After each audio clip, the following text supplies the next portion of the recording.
Então, nós vamos começar pensando o seguinte: Jesus formou uma sociedade de seguidores. O grupo que o seguia, em redor dele. Ele não deixou o modelo planejado. Ele não indicou oficiais para a igreja. Ele não prescreveu um credo. Não criou nenhum código de regra. Mas Jesus comunicou ao grupo dele os seus ensinos e o seu propósito. Deixou apenas o batismo com água e a Santa Ceia. E ele deixou a igreja, o povo ali livre para buscar o quê? Para buscar formas de organização, formas de culto, métodos, trabalho. Deixou a igreja para trabalhar isso. Não existia a igreja ainda. Mas existia aquele grupo de seguidores dele, que o seguiam. E vamos pensar num ambiente que havia na igreja, eu falando igreja, mas não era igreja, que havia ali com os seguidores de Jesus. Quem eram eles? Nós sabemos que Jesus escolheu os 12. E nós sabemos que Judas traiu Jesus, então ficaram 11. Mas com os 11 ficaram muitas pessoas. Muitas pessoas que aceitaram Jesus. Jesus morreu, ressuscitou, foi assunto ao céu, e aí? Com o que nós temos? Então, o ambiente ali. Nós temos o Império Romano, mandando no mundo inteiro, dominando tudo. Dominaram a Macedônia, dominaram Filipe da Macedônia, tomaram conta de tudo e dominavam todo mundo. Se vocês pensarem no mapa aqui, né, o Mar Mediterrâneo, tudo à volta do Mar Mediterrâneo era propriedade, de fato, dos romanos. E nós temos os gregos também. Por que os gregos se destacaram nessa época? Se o romano mandava, o que os gregos faziam? Os romanos eram homens de guerra, de luta, e os gregos eram homens de intelecto, de pensar. Nós temos os filósofos famosos, né? Sócrates, Platão, Aristóteles. Então, os gregos dominavam o ensino da época. As pessoas aprendiam o grego. O Novo Testamento foi escrito em grego. Não foi escrito em latim, que era a língua dos romanos. Porque os gregos é que dominavam essa parte intelectual. Então, eles estavam ali presentes. E muitos gregos, que eram gentios, né, também aceitaram o Senhor Jesus Cristo. Aceitaram primeiro o judaísmo, e por causa do judaísmo, aceitaram o Senhor Jesus. Aí nós temos os judeus, que era ali o povo de Deus, em Jerusalém, em arredores de Jerusalém, toda a Galileia, né? Nós temos ali os judeus. Eles tinham alguém que mandava neles, que era o rei Herodes, mas que não tinha poder nenhum, porque quem mandava era Roma. E o que acontecia? O Império Romano era bom, deixava. Não é? Quem é que condenou Jesus? Quem é que deu, assim, que levou Jesus para Pilatos? Pilatos era Roma. Mas quem foi que condenou Jesus? Foram os judeus. Eles tinham liberdade de fazer isso. Então, havia uma certa liberdade de os judeus, né, não perseguirem ali os cristãos daquela época lá. Então, quando Jesus Cristo veio ao mundo, e nós lemos isso nos evangelhos, o judaísmo estava decadente. Os fariseus, os saduceus, eles mandavam na vida política, eles eram corruptos, eles eram imorais, eles eram judeus de fachada. Pegavam a palavra, né, o Velho Testamento, pregavam o Velho Testamento, mas por trás eles estavam fazendo toda sorte de coisa errada. Estava decadente mesmo. Por isso não aceitaram Jesus. Porque não estudaram a palavra do Velho Testamento para saber, né? Não aceitaram Jesus como o Messias. Então, esse era o quadro existente quando Jesus Cristo foi assunto ao céu. Quando ele ressuscitou e foi para o céu. Então, nós temos ali... Por que eu estou falando isso? Porque é importante a gente entender o papel dos romanos nessa história. Realmente, eles mandavam em tudo e deixavam cada povo ter a sua vida. E levaram Jesus para Pilatos para dar a última palavra. Porque Roma é que deu a última palavra. Sobre crucificar Jesus ou não. Tanto que Pilatos disse que não viu nada naquele homem. Vocês querem matar esse homem porque não tem nada nele, não tem nada de errado. E a mulher de Pilatos ainda falou assim, olha, mas vocês vão fazer isso mesmo? Não é? Então, assim, mas Pilatos, como era condescendente com as autoridades judaicas, autorizou a morte de Jesus Cristo. Esse é o quadro, o ambiente em que a igreja nasceu. A igreja nasceu sob o poder de Roma, um fracasso do judaísmo e a influência dos gregos, dos intelectuais gregos. Né? Paulo aprendeu tudo o que ele sabia aos pés de Gamaliel, mas aos pés dos gregos. E ele estava sempre indo para Atenas, capital da Grécia. Né? Então, a gente vê que o início da igreja foi assim. O fundamento da igreja. Como a igreja se fundamentou. E é um texto de Mateus 16, 18, que eu vou pedir para a Denise colocar lá. Esse é o texto-chave que fala que Jesus Cristo disse para os seus apóstolos. Né? Também eu te digo que tu és Pedro, e sobre esta pedra edificarei a minha igreja, e as portas do inferno não prevalecerão contra ela. Esse texto é muito controverso. Pega-se esse... Pode deixar aí, Denise, por favor. Pega-se esse texto para dizer que Pedro é o chefe, Pedro é a pedra, Pedro é a igreja, porque o nome Pedro quer dizer o quê? Pedra. Mas a gente tem que entender esse texto aí. Olha, você é Pedro, eu mudei seu nome. Como é que ele chamava? Simão. Eu mudei seu nome de Simão para Pedro. Mas sobre esta pedra, que sou eu vou edificar a igreja. É isso que nós temos que entender. Você é Pedro. O Pedro teve a responsabilidade de ser o líder da igreja primitiva, o primeiro. Ele liderou a igreja mesmo. Mas ele não foi o primeiro papa. Isso aí tem nada a ver. Então, quando a gente pega esse texto aqui, sobre quem é a pedra, o próprio Pedro disse lá na primeira carta dele que que Jesus era a pedra. Jesus era a pedra angular, ele é a pedra, ele é o alicerce. E sobre esta pedra que sou eu vou edificar a minha igreja. Eu estarei presente com a minha igreja. Então, Cristo é a pedra sobre a qual a igreja foi edificada. Jesus preparou os seus discípulos, deu a eles todo o conhecimento para que eles pudessem sair e organizar tudo. Vamos embora. Não é? Mas nós podemos dizer que a igreja nasceu do Pentecostes. No dia do Pentecostes. Atos 2. Acho que eu deixei... Atos 1. Quero ler o Atos 1 primeiro, porque para a gente entender bem aqui. Atos capítulo 1.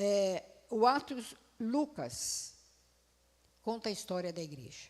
Se você quiser saber a história da igreja nos detalhes, vai ler Lucas. Aliás, vai ler Atos, que Lucas escreveu e colocou como começou, os primeiros crentes, como se reuniam. O pastor até já leu o texto lá, aqui na abertura. Então, como era?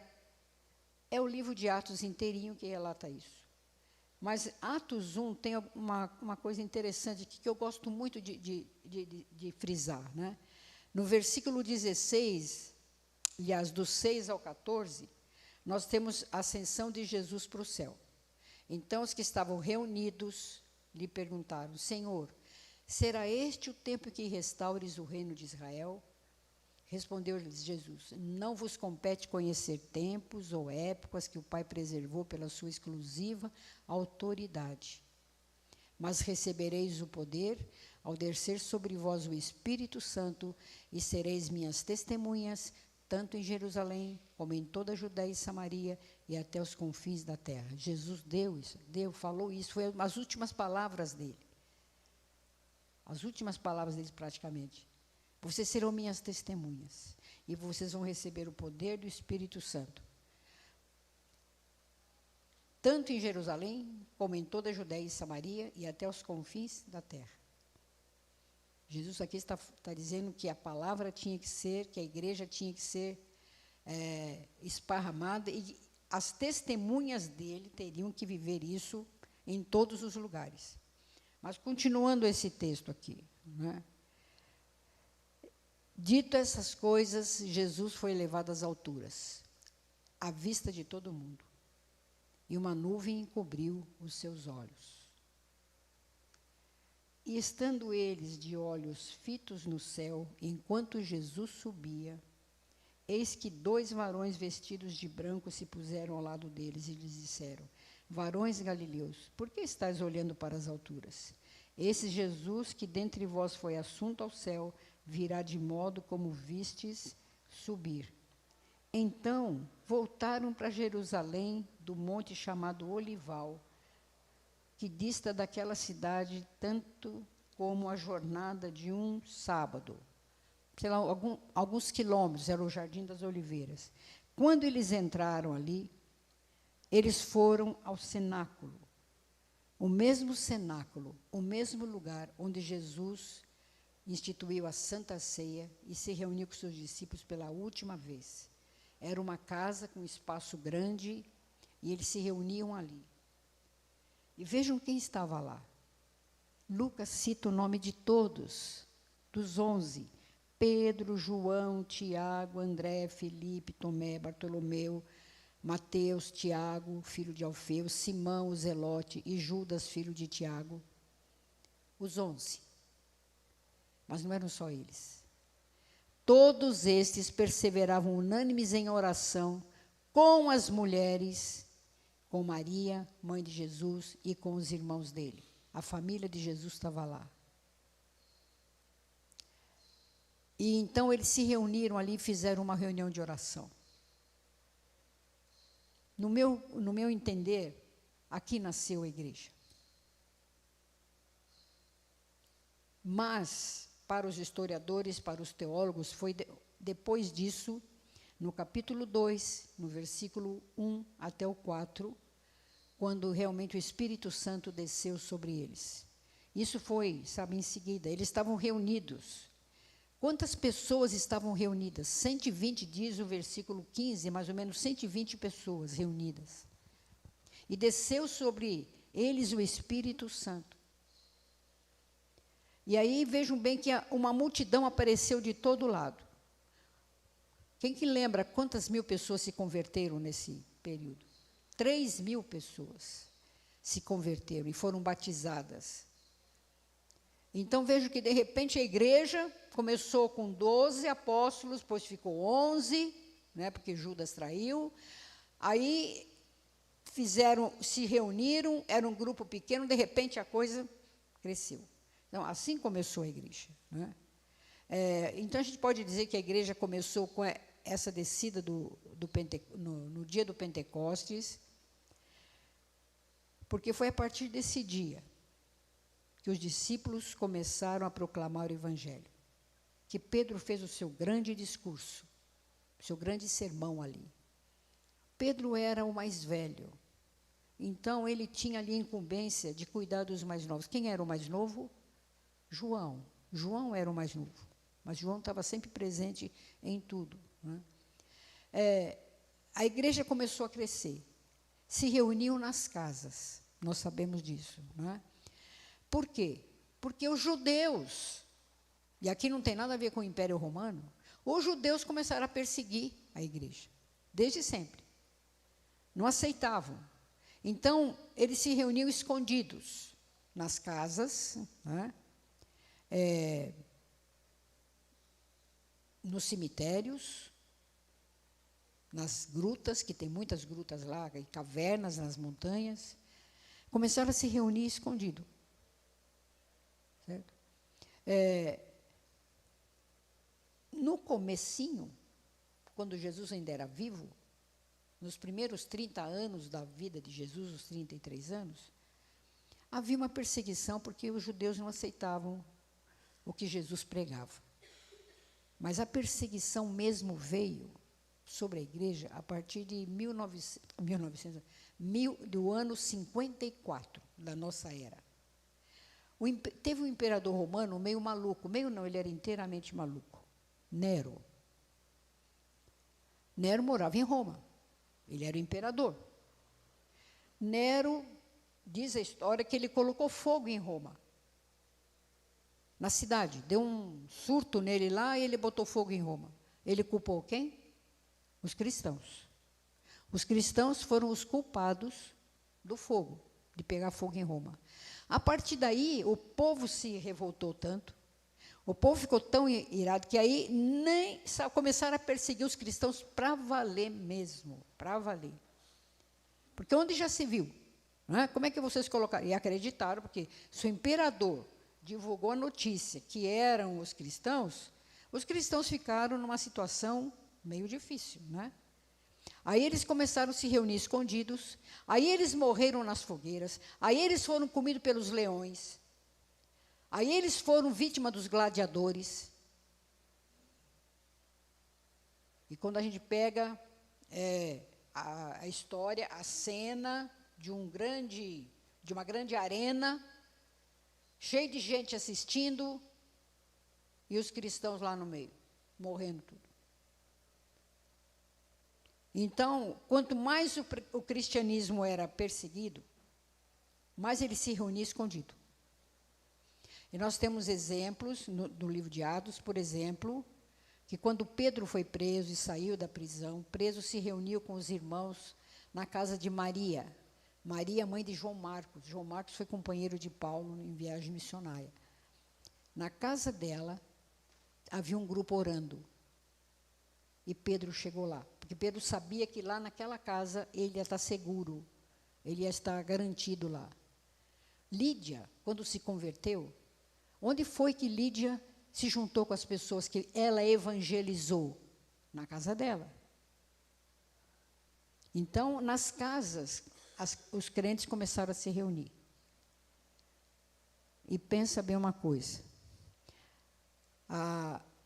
essa perseguição durou até o 4º século, até o ano 300, essa perseguição para os cristãos. Sempre evangelizando, sempre pregando. E aí a gente lê o que as cartas de Paulo escreveu, as cartas de Pedro, Judas, as cartas de João, para dizer como é que o povo aceitava Jesus e vivia.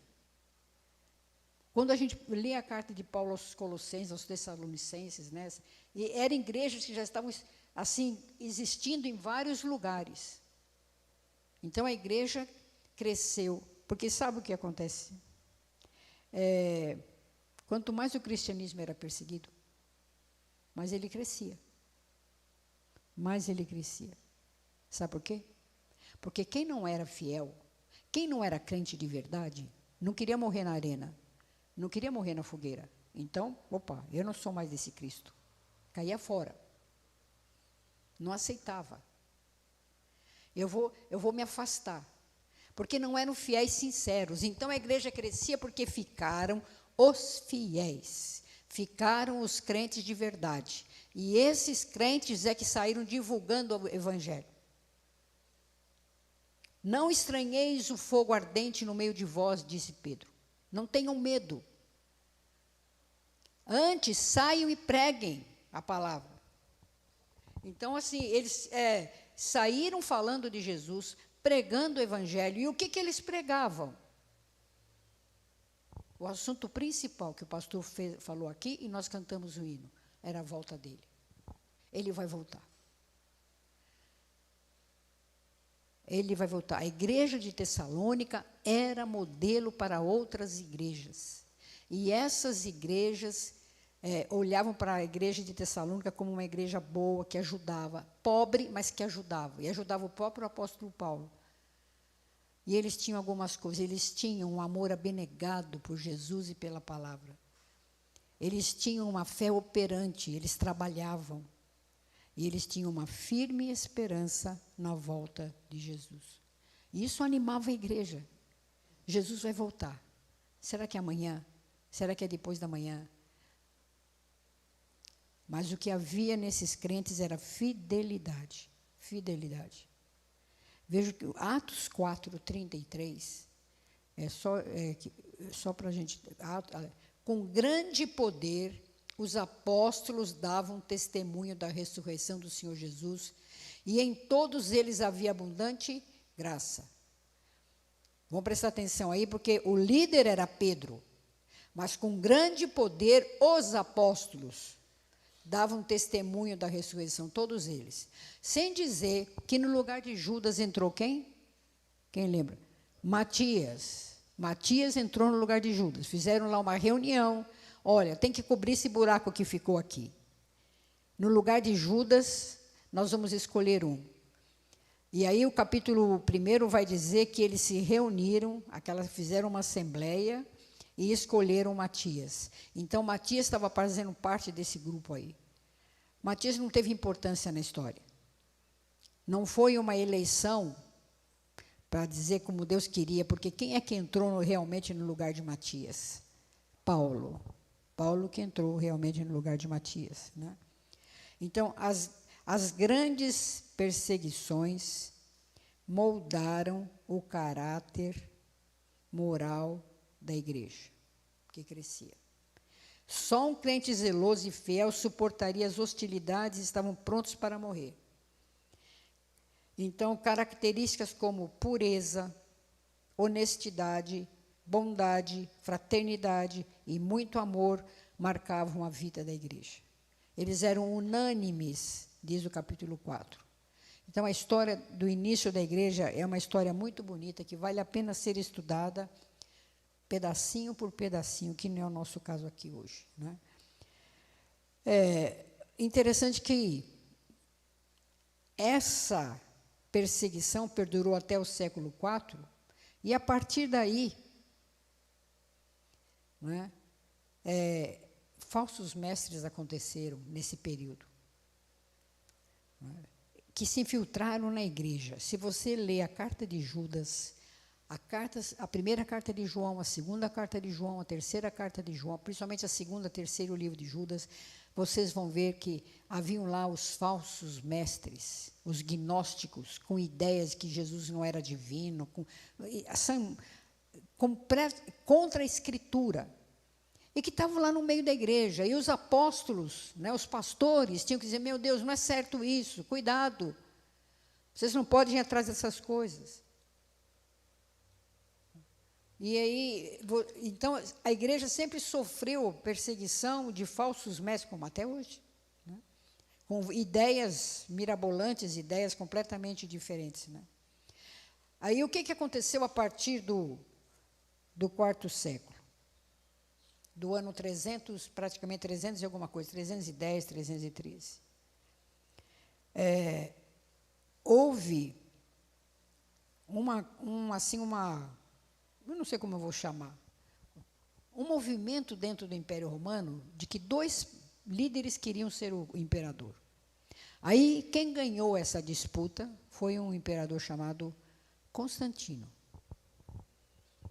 Ele ganhou. Veja que o Império Romano perdurou, hein? Mas no século IV eles já estavam em plena decadência também, não é? Que aí nós temos o final da Idade Antiga, o início da Idade Média, foi nessa época aí, né? O interesse do imperador Constantino era político. Como ele ficou com a primazia de ser ali o imperador de todo o Império Romano, ele teve uma luz, né? Ele foi inteligente. olha, tem tanto cristão, o que eu vou fazer? Eu vou ser amigo deles. Vou trazer eles para mim, para o meu lado. Eles vão me ajudar a unificar o Império Romano, a ser mais forte. Né? E foi o que ele fez. Ele fez algumas coisas, por exemplo, ninguém mais persegue cristão. O domingo é sagrado, não pode trabalhar no domingo. Outra coisa que ele criou foi que eu estou tentando... vocês não vão mais pagar impostos. Vejam como ele foi bonzinho com os cristãos. De repente, os cristãos se viram livres, não vamos mais ser perseguidos, não vamos mais morrer na fogueira, vamos aqui ter uma vida tranquila, né? O evangelho vai crescer, agora nós vamos dominar o mundo, porque esse imperador fez isso. Diz a história que ele foi batizado, um pouco antes de morrer. Agora, ninguém tem certeza se ele foi convertido mesmo. Não importa para nós. Importa o que ele fez. Ele trabalhou para que os cristãos não sofressem mais. Né? E o que aconteceu a partir disso? O declínio da igreja. Agora está fácil ser crente. Então, a atuação de pessoas não convertidas no meio da igreja, lá naquele mundo pagão, levaram a igreja a adotar doutrinas e práticas que se chocam com as Escrituras. Um dos ensinos que se propagou foi que Jesus não era divino, não era filho de Deus. Isso gerou reuniões e uma opção de coisa para discutir esse assunto. As heresias, a corrupção e a imoralidade dos líderes da igreja, que na época se chamavam bispos, levaram a igreja a perder suas principais características da igreja primitiva. Uma igreja fiel às Escrituras. Mas ainda existiam pessoas tementes a Deus e sinceras. Então, nós temos algumas pessoas que se levantaram nesse período para contar a história, para dizer que não estava certo, como Jerônimo, por exemplo. Jerônimo, ele entrou para a história por ele ter traduzido a Bíblia para o latim, que era a língua do Império Romano. Né? Ele traduziu a Bíblia lá do hebraico, né, para o latim, e é chamada a famosa Vulgata. Essa Bíblia ficou na história. Ele fez isso nessa época aí do Constantino. Né?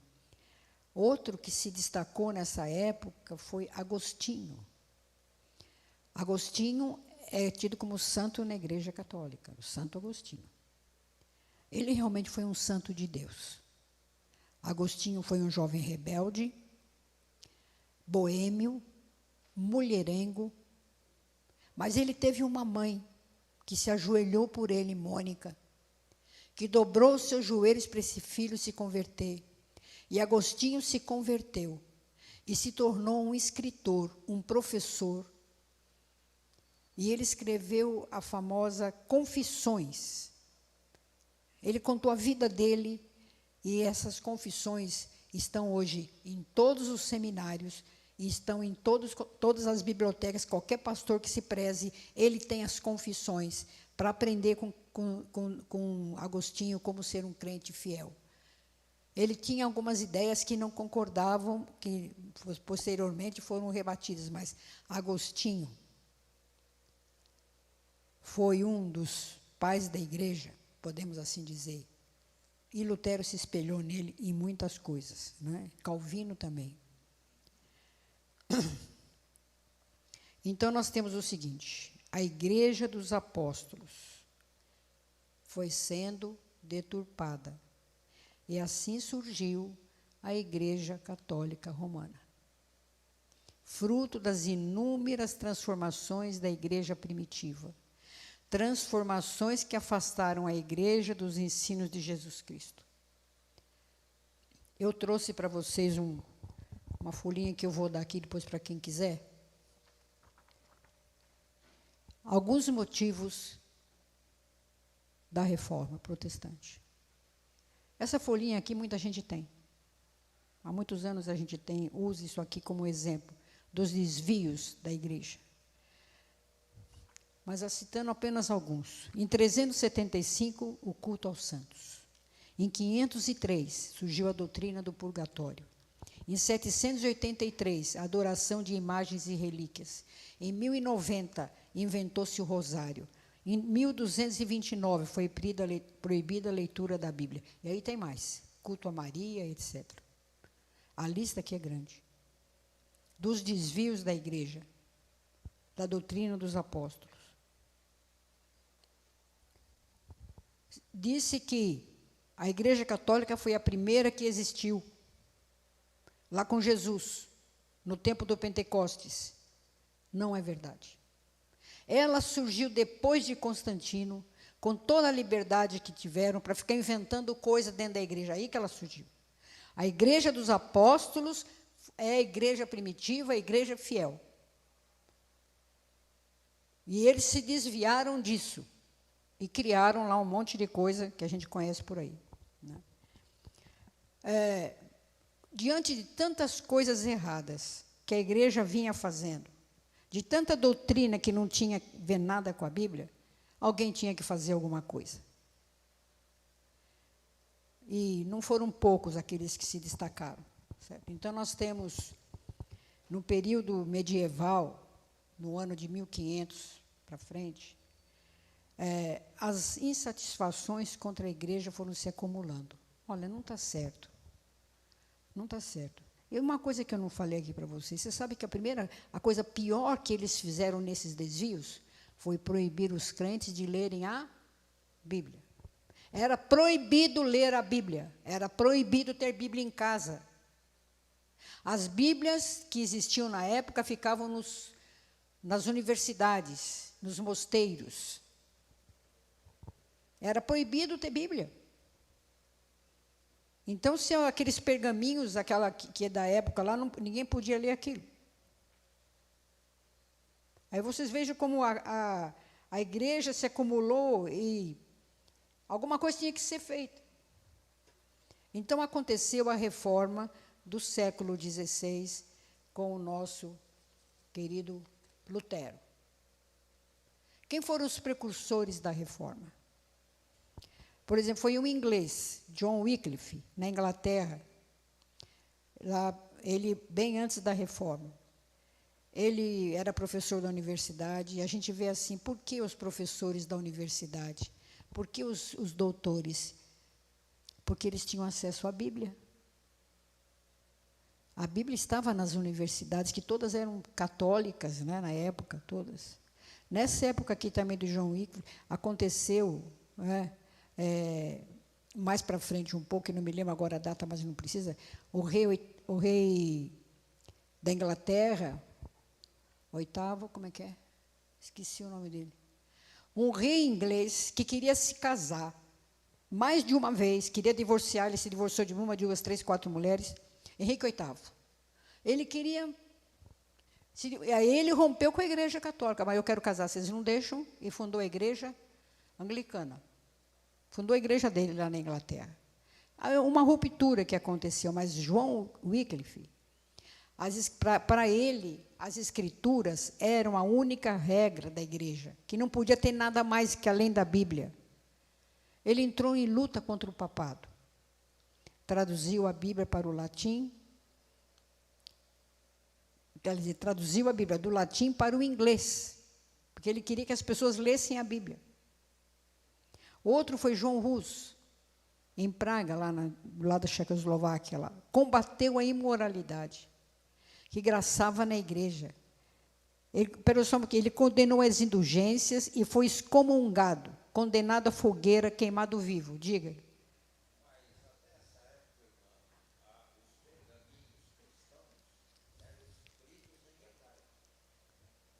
É assim, não. Aí agora que nós temos Jerônimo traduziu tudo para o latim. Mas foi antes, bem antes. Jerônimo foi antes, quando, na época da Reforma, já tinha a Bíblia no latim.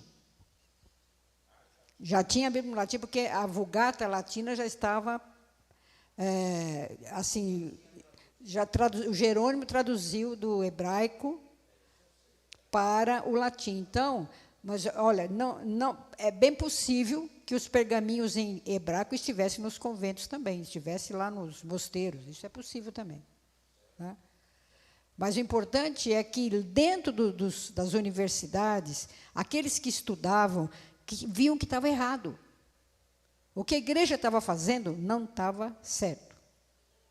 Então, um outro que lutou muito também, um pouquinho antes da reforma, foi Savonarola. Ele também está na história porque ele pregou contra as heresias da igreja, ele falou contra o Papa, ele abria a boca e falava onde ele estava na igreja dele, nos membros da igreja dele. Né?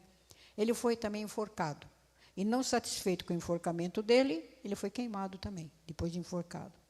Então, aqueles que tentavam fazer alguma coisa contra as autoridades da igreja de então, sempre eram punidos. Sem dizer que havia, né, aquela pressão para cima do povo. Olha, você tem que comprar a sua liberdade. Você tem que dizer, quanto mais dinheiro você der para a igreja, mais você vai ser salvo, você vai para o céu. As benditas indulgências, gente, isso aí foi uma das coisas piores da igreja. Comprar perdão de pecado. Quanto mais dinheiro você der, mais você vai ser salvo. Então, eles andavam pelas ruas lá, faziam desfiles.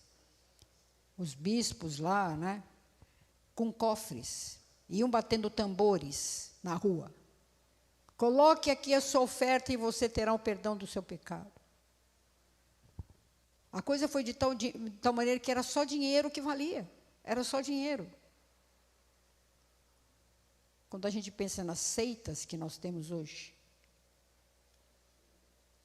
essas seitas que a gente aceita aí como lideradas por um Edir Macedo, não é nada diferente disso, gente. Por isso que o Supremo Concílio não aceita essas neopentecostais como igreja evangélica, são seitas. Porque só vão atrás dessas coisas. Né? Então, esses líderes que precederam a reforma mesmo. Aí surgiu um jovem monge agostiniano, da Ordem dos Agostinhos lá, com 18 anos, que foi para a universidade, estudou, começou a ler a Bíblia. Aí ele viu, espera um pouquinho, está tudo errado. Ele leu Romanos 1,17.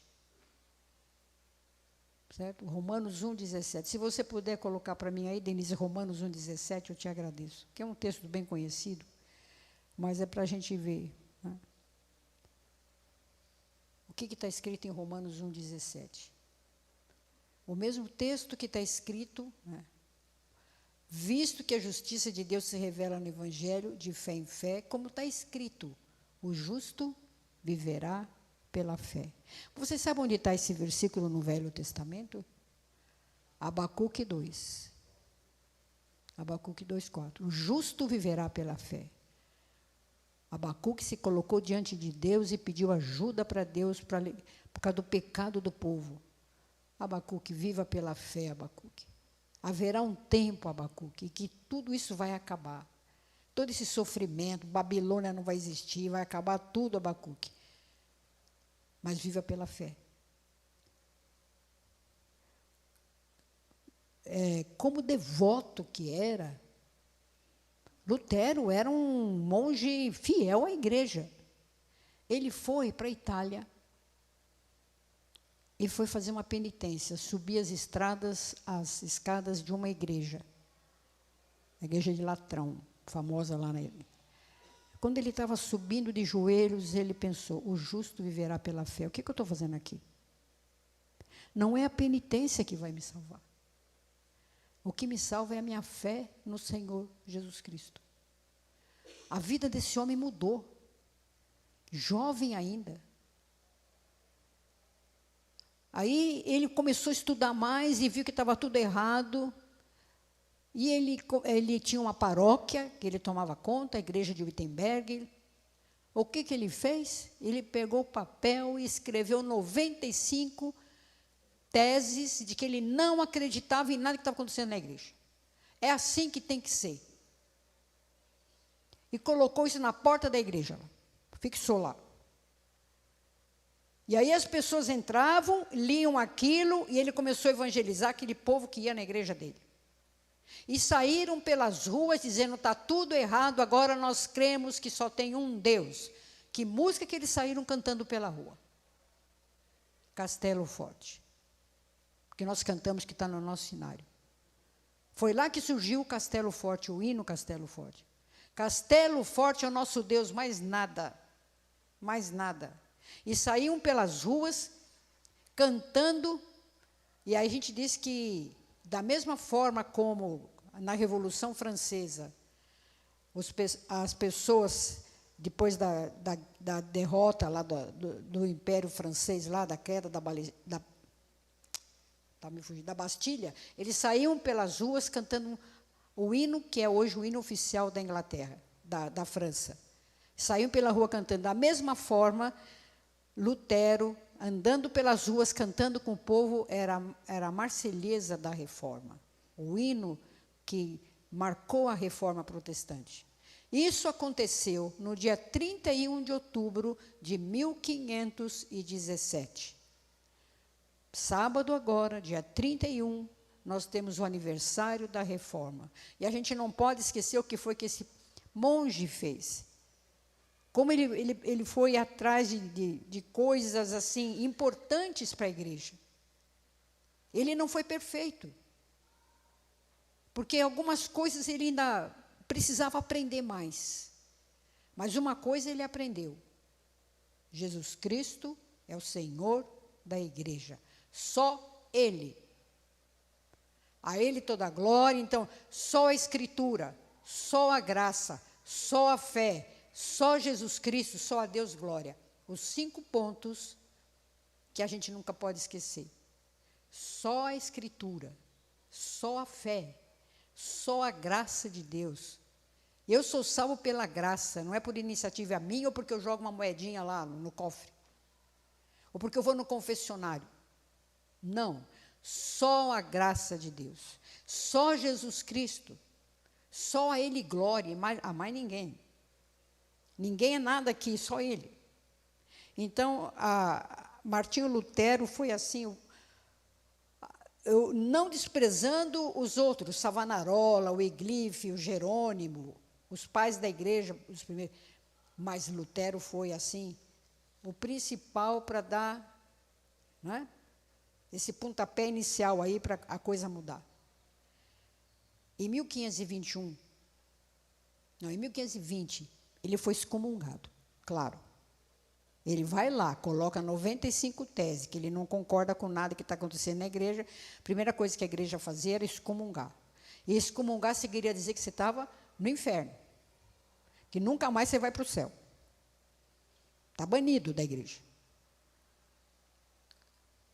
Ele pegou aquela bula papal que ele recebeu, um papel escrito, por determinação do Papa tal, que eu nem me lembro qual lá, você está excomungado. Ele picou o papel e jogou no lixo. Porque não quer dizer nada para mim. Rompeu definitivamente com a igreja de Roma. Com a igreja, rompeu, não quis mais nem saber. Em 1521, um ano depois, ele foi convocado por Carlos V, que era imperador ali da região da Alemanha, né? Que Lutero morava na Alemanha, nasceu lá, viveu lá. Né?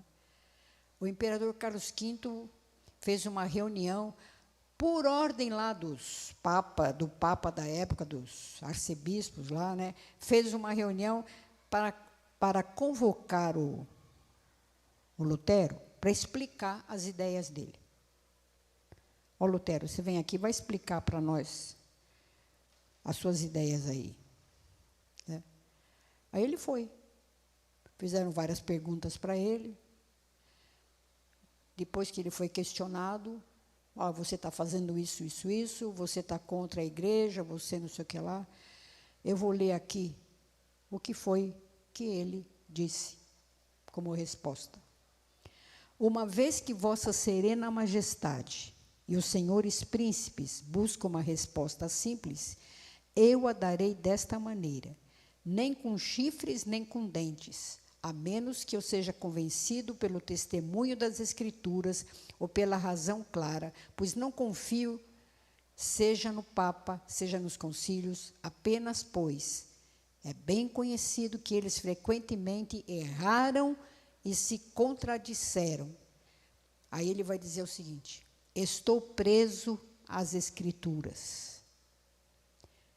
Eu estou preso às Escrituras. E a minha consciência é cativa da palavra de Deus. A minha consciência é cativa da palavra de Deus. Eu só me pego aonde? Na palavra de Deus. Só isso. Não posso e não irei me retratar de nada, pois não é seguro nem certo ir contra a consciência. E a minha consciência diz que é só a Escritura. Com essas palavras nasceu o protestantismo. Esse termo protestante. Porque Lutero, nessa reunião, haviam príncipes. Quem eram os príncipes? Eram tipo dos governadores ali, dos condatos da região, né? Eram pessoas importantes. Esses príncipes fizeram um documento a favor de Lutero. Eles protestaram contra as coisas da igreja. Agora, esse protestar, não é que nós somos protestantes, nós só protestamos. Não é isso. A palavra protestar, se você for pegar no original dela, ela quer dizer testemunho. Nós somos testemunhas, eles estavam querendo dizer, de que este homem está dizendo a verdade. Nós somos testemunhas. E nós estamos aqui fazendo um documento para protestar. Sabe, isso tudo está registrado na história. Tem documento provando tudo isso que aconteceu. Alguém escreveu, registrou isso. Não é na invenção de hoje. Isso vem vindo. Todo mundo sabe disso. Vem na história. Né? Lutero, com essa proteção dos príncipes, ele se escondeu num castelo. Ele ficou quase um ano num castelo escondido para não ser morto. Porque, vejam bem, se mataram os outros lá, imagina o que iam fazer com ele. Né? Ele escapou da morte mais de uma vez. Tem uma cena que ele está andando assim num lugar de floresta, e ele, de repente, ele para e ele vê que tem um abismo. Se ele andasse mais um pouquinho, ele ia cair. Lutero não foi morto por nenhuma pessoa. Nenhuma autoridade religiosa conseguiu botar a mão nesse homem. E quando ele ficou no castelo por 10 anos, por 10 meses, aliás, quase um ano, ele traduziu o Novo Testamento para o alemão. O alemão tinha dois tipos de língua alemã, uma mais arcaica, mais difícil, e tinha uma linguagem popular. Ele traduziu o Novo Testamento para essa linguagem popular. E aí, o que tinha acontecido quando as causas da reforma, que até eu esqueci de dizer para vocês aqui, o que estava acontecendo nessa época no mundo? O mundo estava numa evolução assim de progresso. As grandes navegações, descoberta da América, né? Descoberta assim de várias coisas. Copérnico descobriu o sistema solar. Então estava acontecendo tanta coisa importante no mundo, inclusive a reforma de Lutero. E Lutero atingiu o povo, porque dentro dessas reformas, desses acontecimentos, um acontecimento foi crucial: a descoberta da imprensa. Gutenberg, no finalzinho da Idade Antiga, 1400 e quase 1500, ele descobriu a imprensa. Então, qual foi o primeiro livro que foi impresso? A Bíblia. Graças ao trabalho de Lutero. Lutero colocou a Bíblia na mão do povo.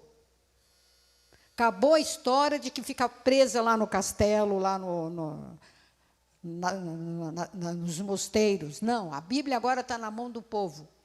Depois ele traduziu toda a Bíblia. Então, esse homem foi assim importante porque ele deu aquele que a gente diz, aquele impulso primeiro para que realmente acontecesse. Em 1524, é bom que a gente diga aqui, Lutero se casou. Ele brigou com a Igreja Católica, ele rompeu com a Igreja Católica, agora ele estava livre, ele se casou. E a gente escuta dizer por aí que Lutero brigou com a Igreja porque ele queria se casar. E não foi nada disso. De 1517 a 1524, quando ele se casou, são 7 anos. 7 anos depois que ele colocou aquelas 95 teses na porta da igreja, foi que ele se casou. E casou com uma ex-freira, que se converteu no convento e fugiu do convento, juntamente com outras freiras, porque aceitaram Jesus e não concordavam com aquilo que estava acontecendo lá. E a história diz que elas fugiram em tonéis de vinho vazio, dentro dos tonéis. Que as carroças levavam os tonéis vazios para trazer cheio lá para os conventos, né? E elas se esconderam, muitas delas, dentro dos tonéis e fugiram. E foram acolhidas pelos protestantes da época. E Lutero conheceu a Catarina de Bora e se casou com ela. E então ele teve 6 filhos. E ele se casou aos 42 anos. Tiveram 6 filhos, 21 anos de vida conjugal. Morreu doente do coração, faleceu aos 63 anos. Ninguém pôs a mão nesse homem. Porque ele foi um homem de Deus, um homem especial. Se Deus quisesse, ele teria morrido, mas ele precisava ficar vivo para fazer a obra que Deus tinha colocado no coração dele. Ele precisava ficar vivo. Nós temos outros reformadores. Zwinglio pegou as ideias luteranas, se converteu também na Suíça. Aí nós temos João Calvino. João Calvino, que era de descendência francesa, adotou as ideias da reforma enquanto era sacerdote. Também era professor de universidade, né? E ele se dedicou às institutas da religião cristã. E ele foi, assim, um excelente homem da teologia. Nós somos calvinistas por causa das ideias de Calvino. Calvino foi, assim, mais fiel que Lutero. Por exemplo, Lutero acreditava, e isso ele foi até morrer, que o pão e o vinho viravam realmente o corpo e o sangue de Cristo. A transubstanciação. E Calvino foi provar que não. Então, Calvino foi mais fundo. Ele realmente elaborou um trabalho assim mais, né, mais elaborado. Então, Calvino foi o precursor do presbiterianismo. E foi na Escócia que surgiu o nome presbiteriano, pelo fato da igreja ser governada por presbíteros. Veio daí. Meus irmãos, eu estou pincelando essa história aqui, tentando lembrar de algumas coisas, para a gente ver a importância que foi a presença do Espírito Santo na vida de pessoas durante a história.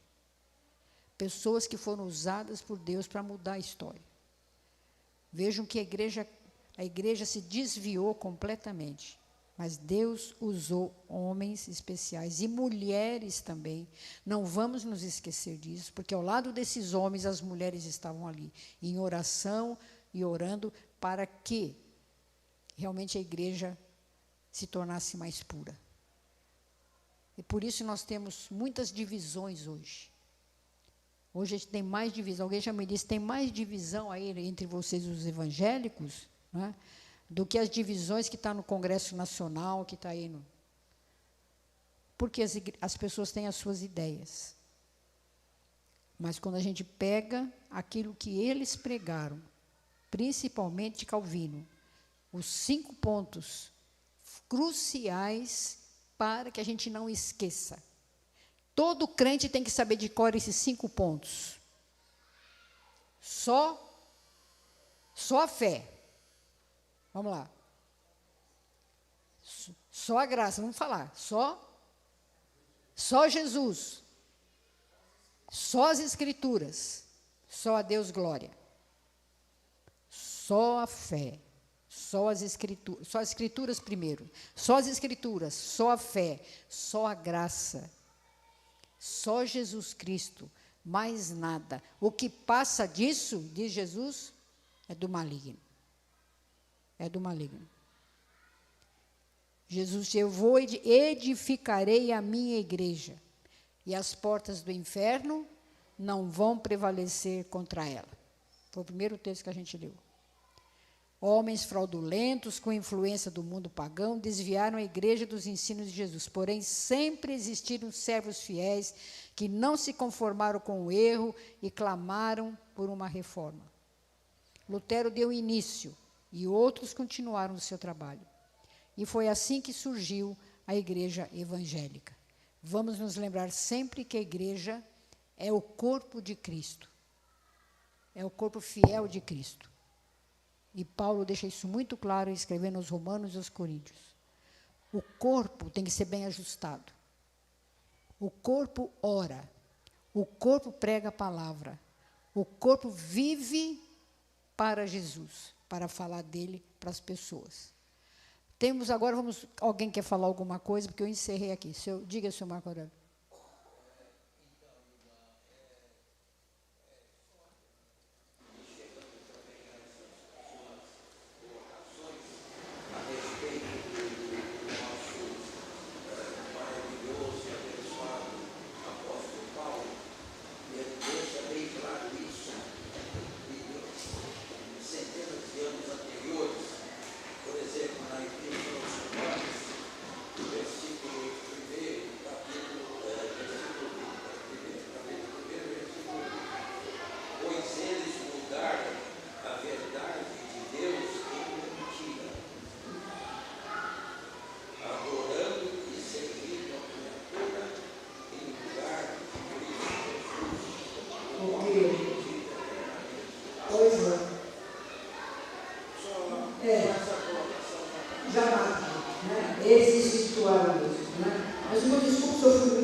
Mas para vocês entenderem por que você é evangélica hoje?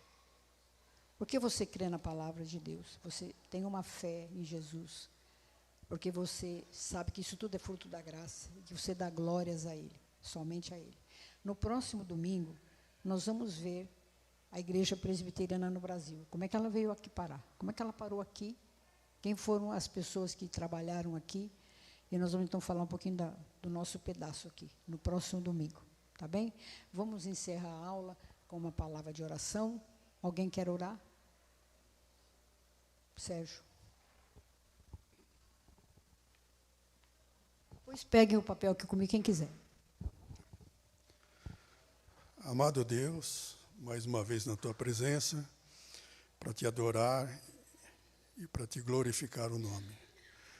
Senhor, eu te peço que o Senhor continue abençoando a nossa irmã Eunice, que ela consiga ter bastante disposição para poder trazer essas mensagens para a gente, para todos nós, para que possamos cada dia mais crescer no teu evangelho. Eu te agradeço também, Pai, por esses que viveram antes da gente, que fizeram com que a gente viesse a crer somente na palavra de Deus, a crer somente na Bíblia, e ter em mente de que somente a graça salva qualquer pecador. Senhor, te agradecemos por este domingo. Agora vamos nos dirigir para casa, leva-nos em segurança e prepara-nos para o culto à noite, para continuarmos com adoração e louvor ao teu nome.